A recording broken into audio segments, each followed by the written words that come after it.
304 दिन पाक कलाम में से पढ़ेंगे इमसाल की किताब, उसका 26वां बाब 13वीं आयत से लेकर 22वीं आयत तक।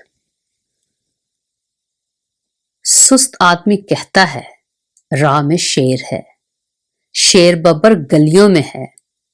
जिस तरह दरवाजा अपनी चूलों पर फिरता है, उसी तरह सुस्त आदमी अपने बिस्तर पर करवट बदलता रहता है।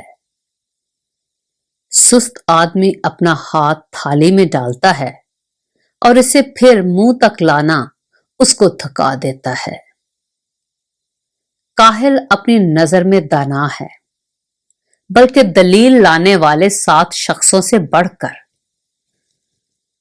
जो रास्ता चलते हुए पराये झगड़े में दखल देता है, उसकी मानद है जो कुत्ते को कान से पकड़ता है।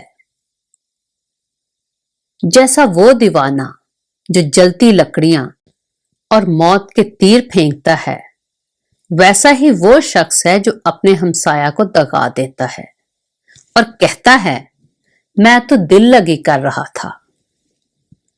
लकड़ी ना होने से आग बुझ जाती है। सो जहां गीबत गो नहीं, वहां झगड़ा मौकूफ हो जाता है। जैसे अंगारों पर कोयले और आग पर ईंधन है, वैसे ही झगड़ालू झगड़ा बर्पा करने के लिए है।